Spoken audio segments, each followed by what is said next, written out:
Well, today is the last of our 3-week study on the book of Esther. Last week we did a little audience participation. We're not going to do that today. Maybe for several different reasons. But the reason I will stick with this morning is so we can get you out of here just a little bit earlier for Father's Day this afternoon. So you can celebrate that time with fathers and family and just what it is intended to be for today. So thank you for that. The title for the last 3 weeks has been For Such a Time as This. And we have notes in your bulletin there, an outline you can follow along. A couple blanks there you can fill in just a few moments. For a time such as this. Well, the time you're looking at here was 483 BC in the Persian Empire. Human events and evil intentions of wicked men were threatening to bring about chaos and death, actually bring on a genocide among the Jewish people. That genocide would only last one day, but it would bring about the destruction of up to probably 500,000 Jews in one day's time. To kind of bring that into perspective for you, most of you will remember the Civil War and the genocide in Rwanda, East Africa, back in 1994. Patty and I had the privilege of going there for 2 weeks in 2010. And during our time there, we toured the memorial in Kigali, the capital of Rwanda. A very, very extremely sobering, solemn experience to go through that memorial and to see the pictures and watch the video of some of the horrific things that took place there in the summer of 1994. They had just gone through 4 years of a civil war, and then that all erupted into a genocide where the tribe of the Hutu turned on the other national tribe of the Tutsi in Rwanda. This was a conflict all within their own borders. It was neighbor killing neighbor. It was co-worker killing a co-worker.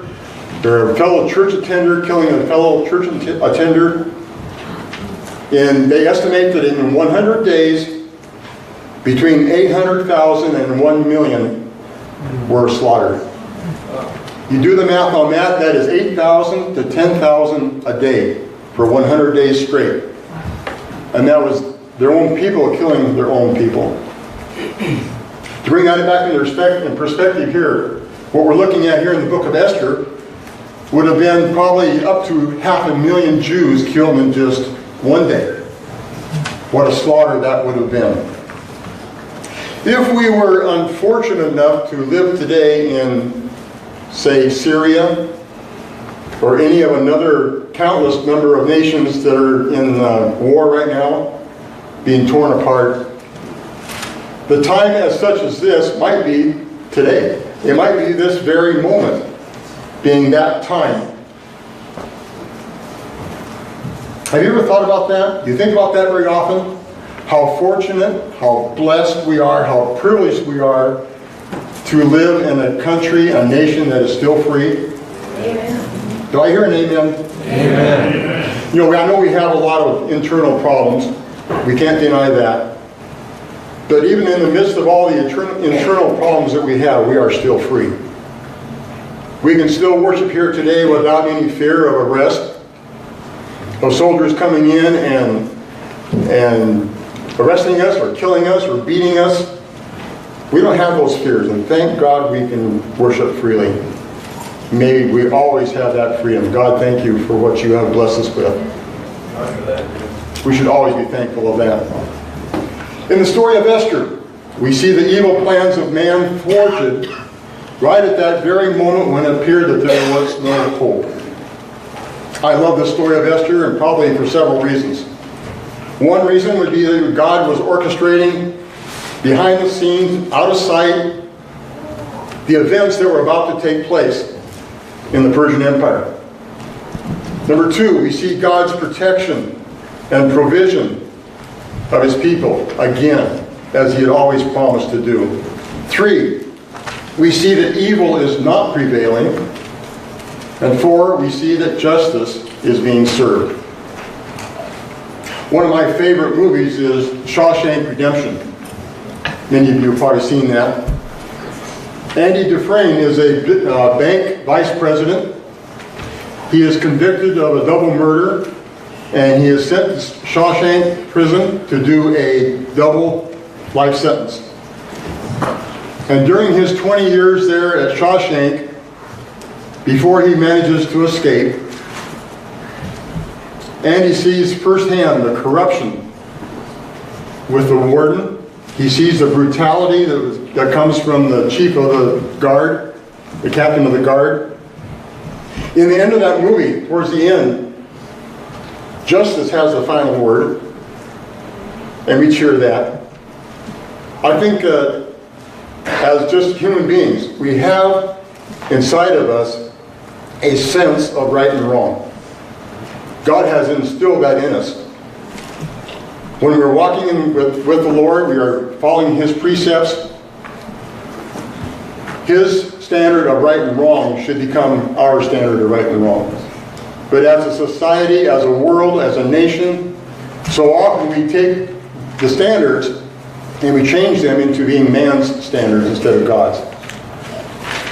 But I think even with that, we still have a sense in there somewhere that there is a right and there is a wrong.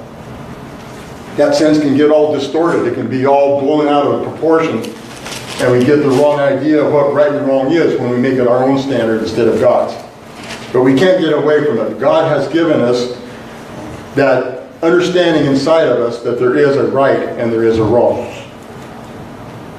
By now you have probably read through Esther, maybe once, maybe more than one time. And have you noticed how many times human events have been directed by God's divine providence? Amen. Let me number a few of these off that I've seen. You won't have time to write these down, but I want you to discover the reasons for yourself as you study Esther in the days to come. The first one I saw was that Esther's family did not return to Jerusalem with the exiles that went there in 538 BC. If Esther's family had gone to Jerusalem, Esther would not be in Susa at the time that she needed to be in Susa. The second one, Queen Vashti refuses to come before the king and his gathered officials. She refuses to come and parade herself in her beauty in front of the men. It was a dangerous decision on her part, but then it was also a stupid request on the part of the king to have her come and do that. And so she refuses. And because of that, she gets removed from her position as queen. A third one, Mordecai is a Jew. He's the cousin of Esther. He becomes an official in the government, and he sits outside the king's gate every day. A fourth one, Esther, also a Jew. She becomes the queen in a pagan land. Number 5, Mordecai overhears of an assassination plot. 6, God allows Haman to weave his own evil web. Number 7, Esther musters the courage to approach the king. That would have been a very difficult thing for her to do. She knew that her life was on the line. Number 8, Haman prepares an impaling pole for Mordecai. 9, King Xerxes suddenly suffers from insomnia. He can't sleep one night. He finds out and realizes, discovers that Mordecai has never been honored for what he has done. And then number 10, Haman is ordered to honor Mordecai, his number one enemy, the one he hates more than anyone else. And he is ordered to honor him. And we still have 3 chapters to go. We see time and time and time and time again God's hand directly involved in the development of human events and playing out how is it all going to come down. It's all under God's control. You can take that outline now, if you will. We're going to be reading the last 3 chapters of Esther in just a few moments. Those verses will not be up on the wall, but you can open that Bible there, it's in front of you, and follow along as we get to that. We have 4 points of takeaway this morning in your outline. This first one, you may be getting tired of seeing this one. This is the third week in a row I've had this one there. But this will be the last time. I can almost promise you it won't be here tomorrow, next week. I doubt if John will use this when he speaks the next time. However, John, if it fits for you, you can have it. Okay? The first one.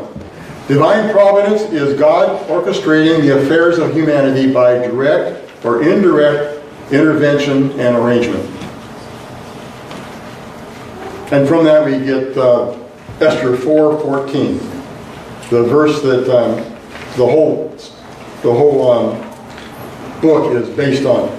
For if you remain silent at this time, relief and deliverance for the Jews will rise from another place, but you and your father's family will perish. And who knows but that you have come to your royal position for such a time as this. That was Mordecai's challenge to Esther. Like I said last week, I believe very strongly that as Christians, there is no such thing as coincidence. There is no such thing as luck, good luck or bad luck. Our lives as Christians rest safely in the control of the sovereign God. Amen. And there is never a moment when we are not under the umbrella of the safety of God. Amen. There is never a moment when He is not in control. Oftentimes it doesn't feel like He's in control. I know we question that sometimes. God, are you there? I don't feel it right now, Lord. Remind me again that you are there. We know in Romans 8:28, we know that verse, it says, and we know that in all things God works for the good of those who love Him, those who are called according to His purpose. Romans 8:28. There is no coincidence, there is no luck in Romans 8:28, because God is in control. John and I have both mentioned a number of times this lady's name, Corrie ten Boom. You'll recognize that name. Let me remind you just again a little bit of her story. What an amazing woman she was. Corrie ten Boom was born in 1892 in Holland. She and her sister Betsy and their father were in Holland in the early 1940s when the Nazi regime moved into Holland and took over control of the country there. Corrie's mother had died a number of years earlier. And so the three of them were in Holland, and right away they started sheltering Jews. The Jewish people knew that they were being sought by the German soldiers, that if they would be found, if they were captured, they would be arrested, taken away, and probably at one point or another would die. And so Corrie and Betsy and their father started sheltering Jews in their home. They actually had a secret room built with a fake wall, and they would actually hide maybe up to 7 people in that little room at the right time when the guards would come and search the house. This went on for some time, but then one day a Dutch national, Radadon actually, what he did, he was a spy for the Germans, and when he found out that Corrie and Betsy and their father were doing this, he turned them in. Later on that same day they were arrested and they were swept away to prison. Within 10 days the father died. A period of time later, Betsy and Corrie were taken on to prison and concentration camp in Germany, to Ravensbrück concentration camp. It was a camp that was built to house 6,000 women. But during the time Corrie was there, and most of the time of the World War II, they had more than 30,000 women there. It was greatly, greatly overpopulated. Corrie would write in the books saying that because of the overpopulation, there would be 3 or 4 women sleeping on a single bed. If a woman could not find any room at all in that bed, they had to sleep on the floor without any blankets, without any covering at all. That's how horrific it was. And she writes in there that they were moved to a different barracks. They were in barracks number 8. They got moved to barracks 28. It wasn't new, but it was new to them. The conditions there were terrible. They were so infested with fleas. They had a bed or platform that was filled with straw. That's what they would sleep on at night. But those beds, those platforms were so infested with fleas. It was so horrible there that the German soldiers would never, ever, ever set foot inside that barrack because of the fleas. And Betsy came to Corey one day and said, we need to thank God for fleas. And Corey said, no, that's never going to happen, Betsy. I'm not thankful for fleas. And yet she started to realize that because of the fleas, that was the one place in that whole camp where they could safely have worship services without any fear of the guards coming in to harass them, to beat them, to rape them, to kill them, whatever. The guards would not come there. And so because of those fleas, they had some of the best worship services that they ever had while they're in confinement there. And so Corey and Betsy both came to that point where they said, God, thank you for fleas. In my lifetime, I can honestly say I've never thanked God for fleas. Mosquitoes, spiders, whatever. But it was another sign of God's divine providence playing out in the lives of Corey and Betsy. And then due to a clerical error, which meaning that some of the paperwork regarding Corey Ten Boom got moved to a different pile on someone's desk. And due to a clerical error, Corey was released from Ravensbrück prison just 1 week before every woman her age was killed. She went back to Holland and then eventually came to California. She lived another 39 years. And she died in 1983 on her 91st birthday.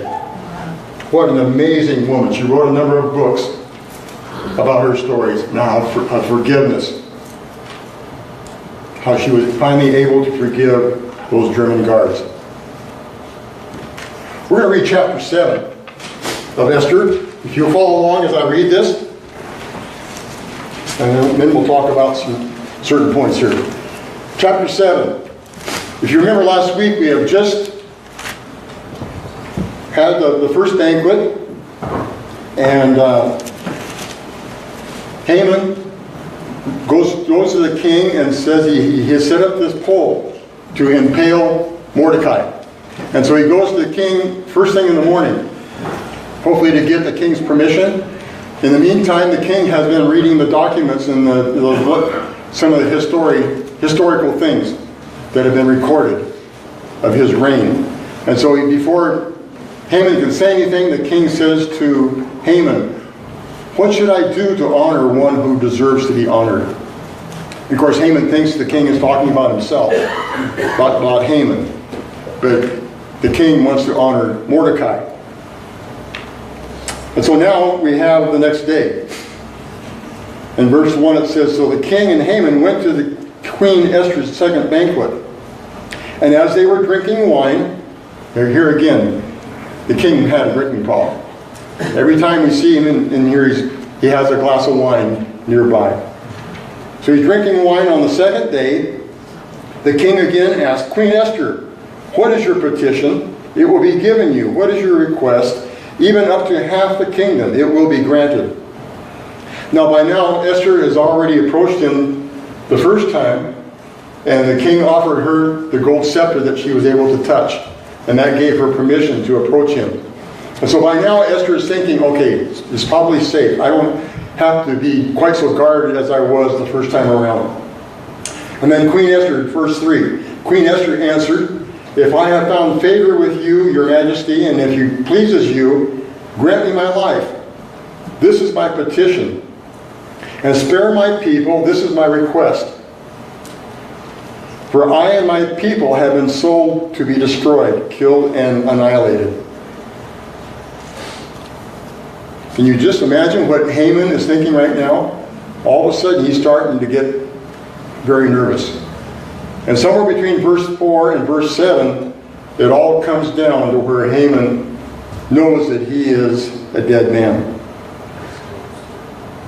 Esther goes on here and says, if we had merely been sold as male and female slaves, I would have kept quiet, because no such distress would justify disturbing the king.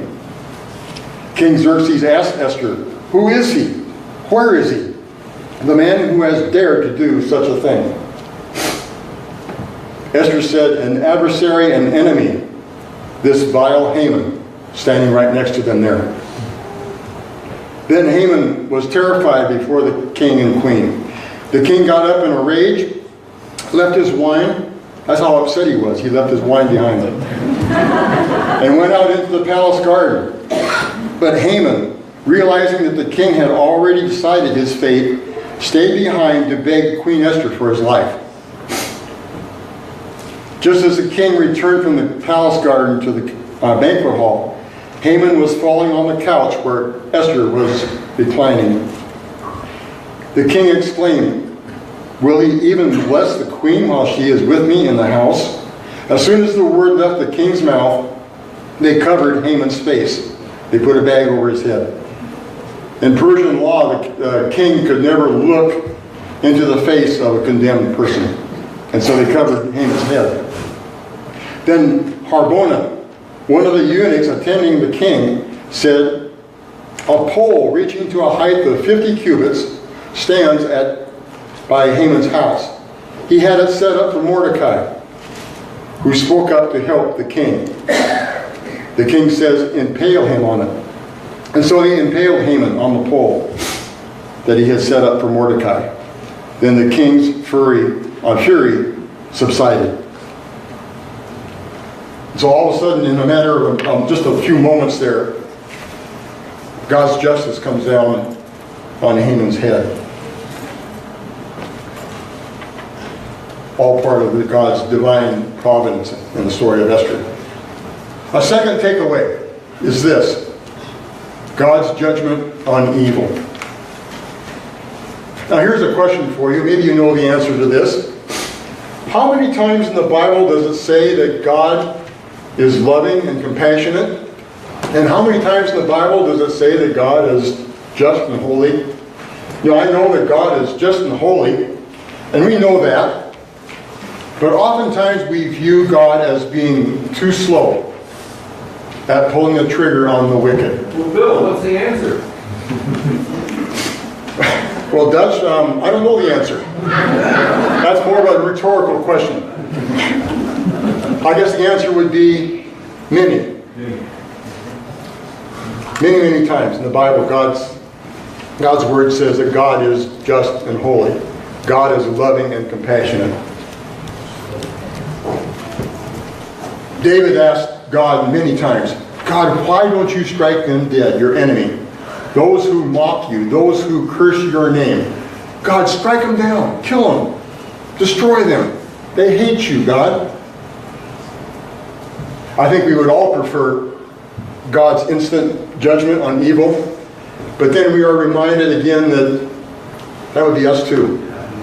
Every single one of us deserves God's judgment, and only because of the grace of God and what His Son did on a cross are we able to go around that judgment because of His forgiveness in our lives. Psalm 9, verse 16 says this: the Lord is known by His acts of justice. The wicked are ensnared by the work of their hands.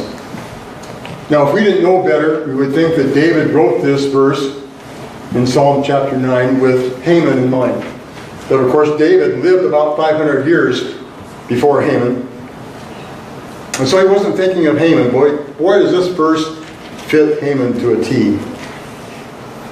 That the wicked are ensnared by the work of their hands. Now, I doubt if anybody here today has ever concocted a plan as evil as the plan that Haman was coming up with. But remember that sin and rebellion from God can come in all kinds of shapes and sizes. It can come in all different degrees of intensity. We don't have to be as evil as Haman to fall under God's judgment. In fact, the Bible says that for all have sinned. For every single one of us has done what God says is wrong. And we deserve His judgment because of that. Galatians chapter 6 verse 7 says this, "Do not be deceived. God cannot be mocked. A man reaps what he sows." Parents, how many times do you use that verse with your children? More than once? Children, how many times have your parents brought that verse to you? And you think, oh boy, here we go again. Same verse. I know whatever I sow, I will reap. I know whatever I sow, I will reap. And yet it's so true that our actions bring about reactions. Many things we do will bring on a consequence of some kind. If we drink and then drive, the consequences can be pretty harsh. It can be a DUI, it can be jail time, it can be a stiff fine. It can be even worse than that. It can be manslaughter if someone dies while you're driving under the influence. If you are sexually promiscuous, you can get an STD. You can have an unwanted pregnancy. You can have all kinds of problems because of the actions that we make, because of our consequences. And you can fill in the blanks with any other thing that we might reap because of what we've sown. In Hosea chapter 8 verse 7, Hosea is prophesying what's going to happen with Israel, and he says this, "They," speaking of Israel, "they sow the wind and reap the whirlwind." It means what they were doing was they weren't walking in God's ways. They weren't following God's footsteps with their lives. They were doing their own thing again, as they had done so many times before. They were sowing to the wind. But what they were going to reap was the whirlwind. And in the case of Israel here, Hosea was saying, because of your sin, because of your rebellion, what's going to happen is you're going to face the hand of the Assyrians. That's going to be your judgment. That's going to be your whirlwind, was judgment by the hands of the Assyrians, one of your fierce enemies. And so we reap what we sow. Let's look at chapter 8.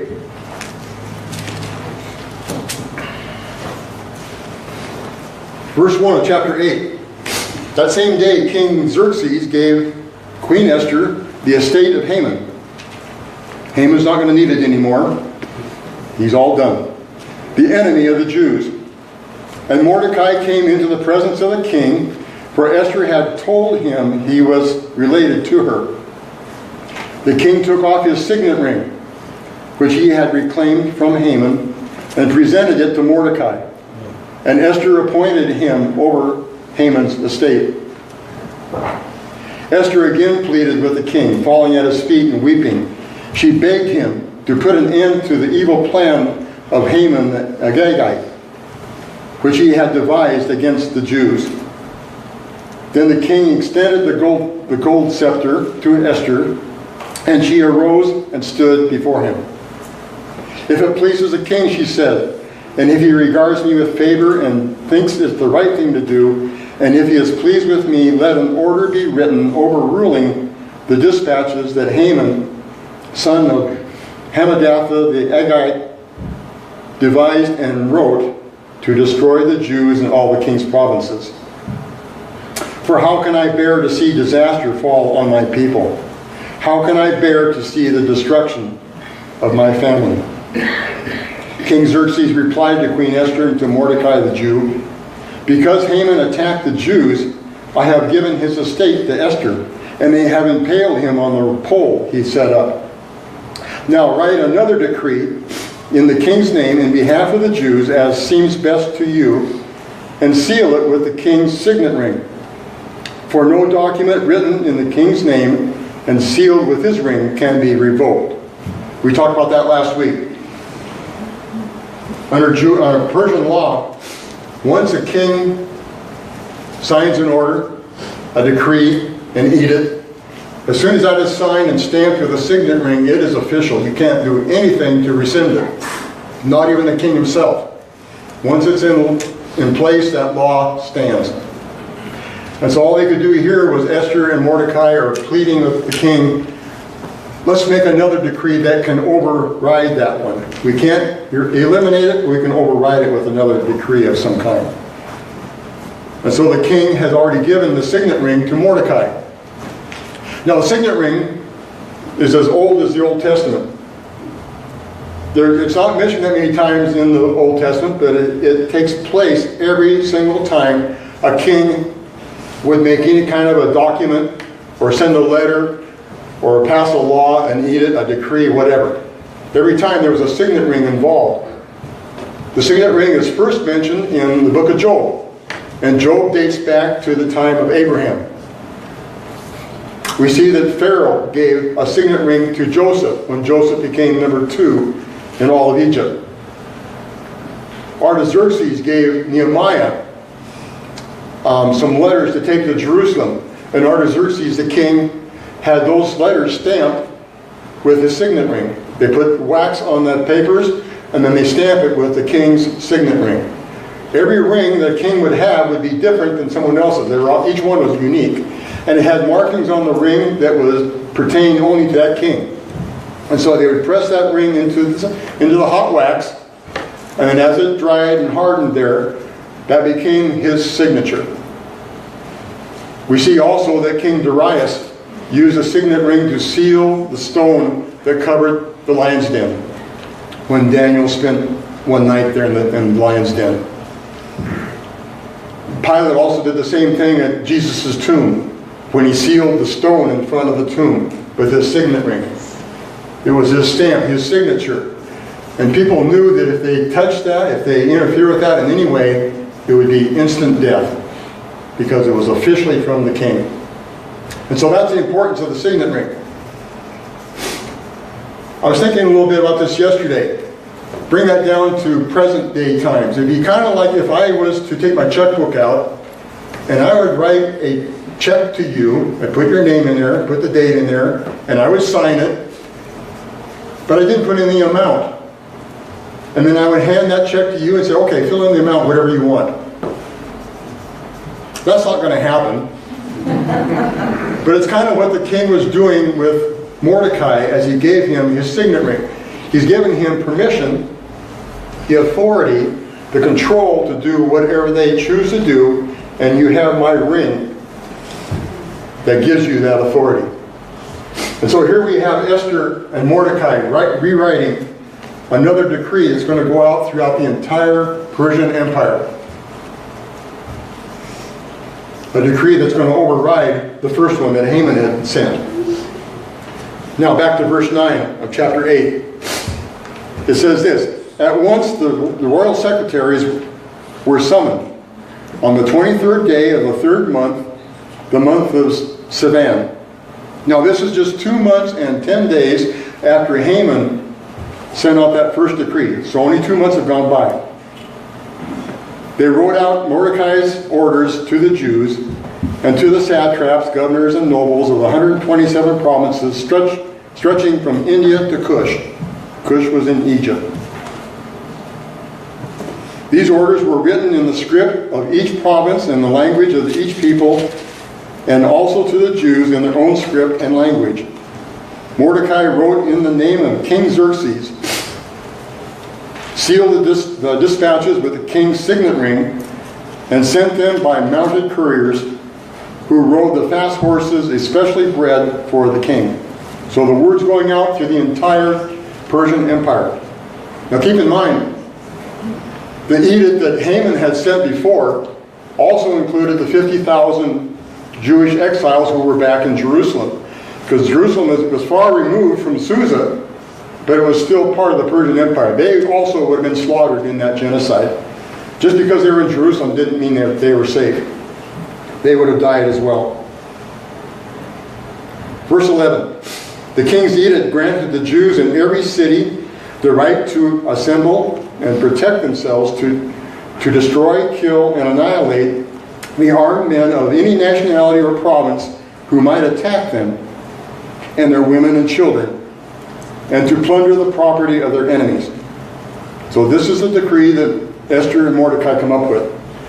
The day appointed for the Jews to do this in all the provinces of King Xerxes was the 13th day of the 12th month, the month of Adar. That's the very same day that Haman had decreed that the Jews would be slaughtered. A copy of the text of the edict was to be issued as law in every province and made known to the people of every nationality, so that the Jews would be ready on that day to avenge themselves on their enemies. The couriers riding the royal horses went out, spurred on by the king's command, and the edict was issued in the citadel of Susa. Okay, so the word goes out to everyone. Now the Jews are able to gather and to come up with their own plan, their defense. And actually they can also take on the offensive and defend themselves. Verse 15. When Mordecai left the king's presence, he was wearing royal garments of blue and white, a large crown of gold, and a purple robe of fine linen. And the city of Susa held a joyous celebration. For the Jews it was a time of happiness and joy, gladness and honor. In every province and in every city to which the edict of the king came, there was joy and gladness among the Jews, with fasting and celebrating. And many people of other nationalities became Jews because fear of the Jews had seized them. So here the Jews are celebrating, they're rejoicing, they're feeling great joy because they get to go to war. And yet for this time now they get to defend themselves. What would have been nothing more than a slaughter without even an opportunity to defend themselves at all. Now they are able to defend themselves and to strike those who come at them.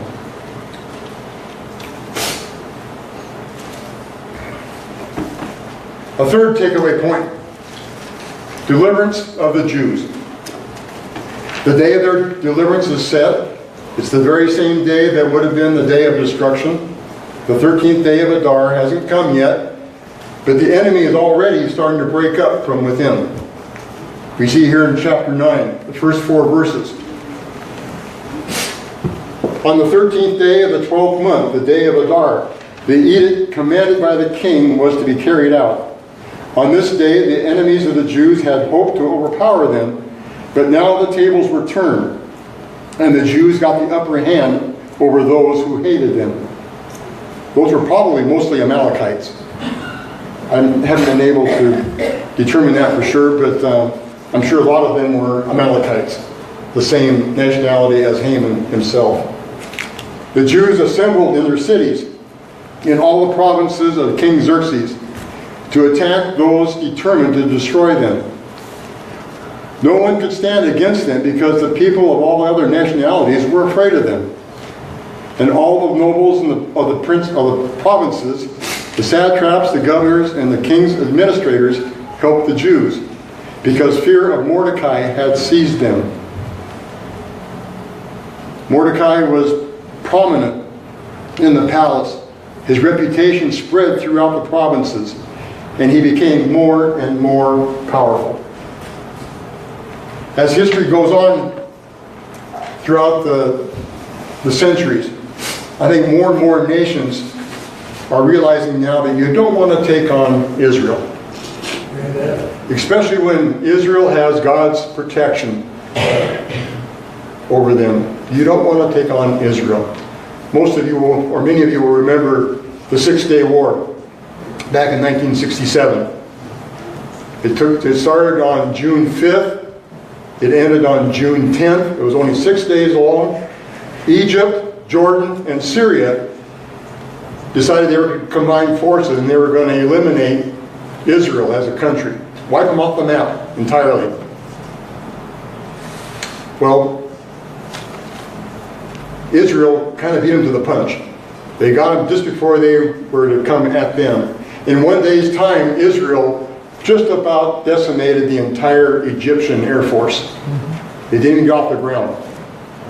And they wiped them out. And then within 4 or 5 days, the same thing had been done to Jordan and Syria. So after only 6 days, peace came because they realized we're in against more than just one tiny little nation. We are going to war against a little nation that has God on their side. And when that happens, they're not going to win. God will win every single time. Amen. Chapter 9, verses 5 to 19. The Jews struck down all the enemies with the sword, killing and destroying them. And they did what they pleased to those who hated them. In the citadel of Susa, the Jews killed and destroyed 500 men. They also killed, and there you have the 10 names of Haman's sons. I'm not going to read those. If somebody wants to stand up right now and try to read those, be my guest. I don't know why Haman didn't name his sons Al and Mike and Jim and Bob. But he didn't. And so there's names there that I would probably mumble over. So I'm going to, you see those names there. Haman's 10 sons. And they are also killed. The enemy of the Jews. But they did not lay their hands on the plunder. Verse 11. The number of those killed in the citadel of Susa was reported to the king that same day. The king said to Queen Esther, the Jews have killed and destroyed 500 men, and the 10 sons of Haman in the citadel of Susa. What have they done in the rest of the king's provinces? Now, what is your petition? It will be given you. What is your request? It will also be granted. In verse 13, Esther says this, if it pleases the king, give the Jews in Susa permission to carry out this day's edict again tomorrow. And let Haman's 10 sons be impaled on poles. The sons are already dead, but they want to show them, display them to the entire world that God is victorious. The enemy will not defeat God's people. Verse 14. So the king commanded that this be done, and edict was issued in Susa, and they impaled the 10 sons of Haman. The Jews in Susa came together on the 14th day of the month of Adar, and they put to death in Susa 300 men. But they did not lay their hands on the plunder. Even though the edict from Mordecai and Esther said that you may plunder if you choose, they chose not to. Because all they wanted to do was just defend themselves, to preserve their own people. They weren't in it for the money. Meanwhile, the remainder of the Jews who were in the king's provinces also assembled to protect themselves and get relief from their enemies. They killed 75,000 of them. This was across the entire Persian Empire, all the way over to Jerusalem and beyond. But they did not lay their hands on the plunder. This happened on the 13th day of the month of Adar, and on the 14th day they rested and made it a day of feasting and joy. The Jews in Susa, however, had assembled on the 13th and the 14th, and on the 15th they rested and made it a day of feasting and joy. That is why rural Jews, those living in villages, observe the 14th of the month of Adar as a day of joy and feasting, a day for giving presents to each other. So the deliverance of the Jews is now complete. God has orchestrated the events to protect his people. A fourth takeaway is this. Don't forget to say thanks. Don't forget to say thanks. Chapter 9. Again, 3 more verses. Verses 20, 21, and 22. Mordecai recorded these events, and he sent letters to all the Jews throughout the provinces of King Xerxes, near and far, to have them celebrate annually the 14th and 15th days of the month of Adar, as the time when the Jews got relief from their enemies. and as the month when their sorrow was turned into joy and their mourning into a day of celebration. He wrote them to observe the days as days of feasting and joy, and giving presents of food to one another and gifts to the poor. So what they are doing here, they're decreeing what is now known as the Feast of Purim. You remember Purim? The word pur, P-U-R, was what Haman did when he cast the lots to determine the day that the Jews would be slaughtered. That was called the pur. And so from this we get the festival or the Feast of Purim. Sometimes it's called the Feast of Esther. But it's a decree that the Israelites every year will celebrate the Feast of Purim. Even today, in 2017, many Jews still celebrate the Feast of Purim as they remember God's deliverance of their people. So every year, it's 1 month before Passover, which is just before Easter. The Jews will meet in the synagogue, and they will read the entire book of Esther to those sitting there. And during the reading of Esther, those who are there, the Jews will actually boo and hiss every time Haman's name is mentioned, just to drown out the actual mention of his name. That's why we did this last week. They will boo and they will hiss. In fact, actually, they spit. Now, I was fine last week with us booing and hissing, but I wasn't going to encourage the spitting part. But that's what the Jews do even today at the festival of the Feast of Purim. It's a feast and gift-giving time, a celebration. Some of the people will even dress up in costumes or wear masks. There's one day of fasting that will precede this time of celebration that commemorates the 3 days of fasting that Esther and Mordecai did just before Esther approached the king that first time. There are 3 prayers that the Jews will pray at the time of the Feast of Purim. First, they will thank God that they are counted worthy. Second, they will thank God for preserving their ancestors. And third, they will thank God that they have lived to enjoy another festival. I think the Jewish people are a little bit like us, or we are a little bit like them, because we enjoy a good celebration too. And our celebrations seem to always include food. And the Jews are the same way. And so this year, the Feast of Purim was in March. The 11th and 12th of March was the Feast of Purim. We're almost done. Let's read chapter 10. And then we're done. King Xerxes imposed tribute throughout the empire to its distant shores. Now that shouldn't surprise us. Because remember, Xerxes had been promised all this wealth of silver from Haman. When Haman was going to destroy all the Jews, he was going to plunder, and he was going to give 10,000 talents of silver into the king's treasury. But that didn't happen. And so it doesn't surprise us here that King Xerxes would impose a tribute on all the people to kind of generate that lost income that he never got from Haman. And all of his acts and power and might, together with a full account of the greatness of Mordecai, whom the king had promoted, are they not written in the book of the annals? And the king of Media and Persia.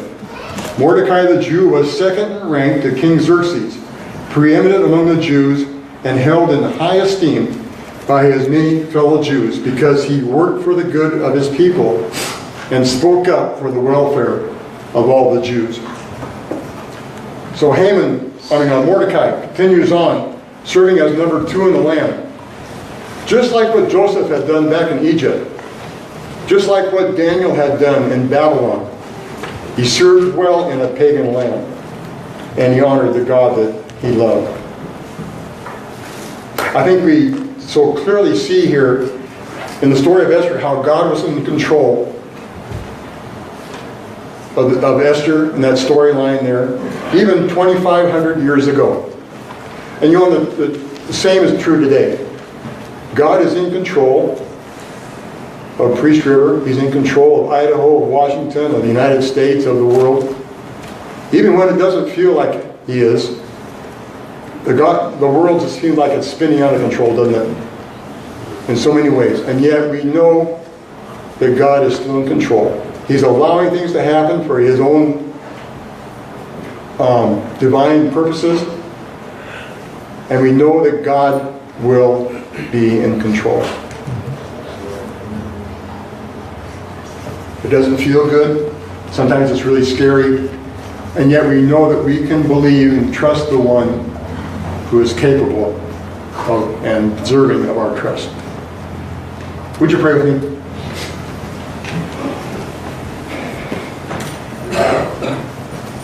Heavenly Father, we just thank you that you are that kind of God.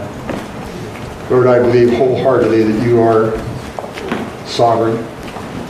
You are all-knowing. You are all-present. You are everything about you, Lord. You are everything and everything. There is no name above your name. Father, we thank you that you are in control, not only of our nation and of our world, but you are in control of our lives personally. And Father, as believers, we thank you that we don't have to fret over today or tomorrow. We don't have to fret like the birds of the air and spin like the flowers of the field, because we know that you will provide for us. Father, thank you for the promises in your word. Thank you that you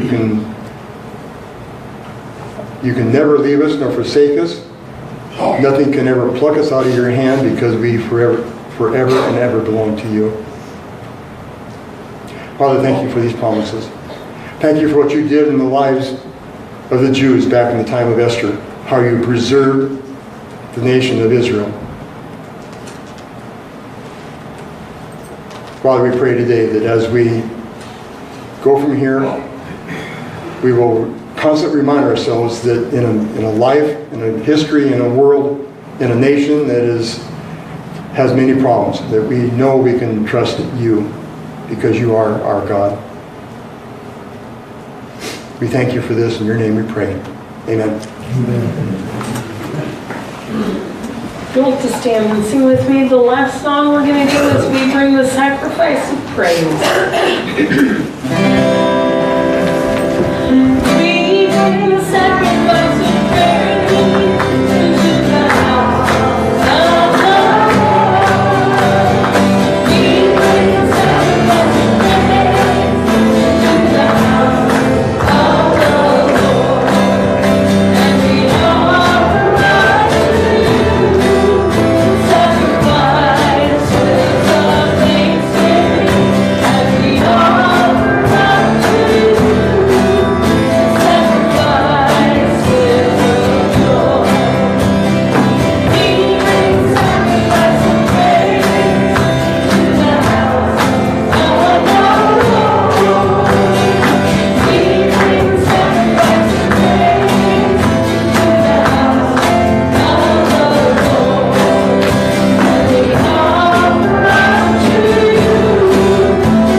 sacrifices of thanksgiving. And we offer up to you sacrifices of joy. And we offer up to you the sacrifices of thanksgiving. And we offer up to you the sacrifices of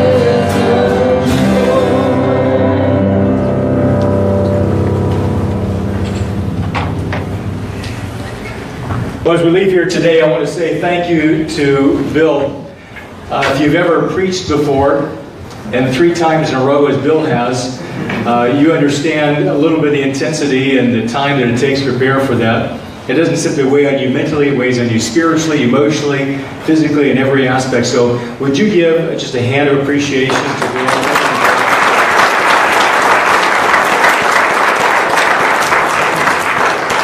If there is anything that we take away from here today that really struck me, and that is that we are a people to be grateful because God has given us Jesus Christ. Amen. Would you just say, praise the Lord right now? Praise the Lord. Praise the Lord. Thank the Lord for the blessings He's given you in your life. Amen. Thank the Lord even for the difficult times you do not understand, Because God says He will work out all things for the good of those who love God and are called according to His purpose. Just as Bill has reminded us, God is sovereign in your life, and He will see to your needs. Thank you, Bill, for reminding us of that. Will you pray with me as we leave from here? One more thing. Oh, one more thing? 5 more points? Downstairs we have pie, we have ice cream. We're going to celebrate all fathers today. So if you are a father, That's right. this afternoon the celebration will be for you. We have apple pie, we have ice cream to go with the apple pie, so it can't get much better than that. Chocolate cake? And chocolate cake also. So please, That's right. join us downstairs. We'd love to have you. I forgot all about that. I was hoping nobody would actually show up. Because when Neil said we're going to have pie, I thought let's keep that quiet. That we'll have plenty left over. But anyhow, there's apple pie there for the guys. I'm just kidding you. I'm not serious. But, so we have apple pie as well as cake down there and ice cream. Tillamook, is that right? Neil, where are you at? Tillamook ice cream, is that right? Okay. Monica, I can't believe I forgot your name. Would you forgive me for that? Anyhow, so as you go from here, may you walk strong with the Lord, be a blessing to those around you. And would you just today take the time to say thank you to your Father, wherever He may be. And maybe your Father's passed on. Then give thanks to your Heavenly Father. Say, Lord, thank you for being my Heavenly Father. Amen. Walk and be strong with the Lord. Have a great week.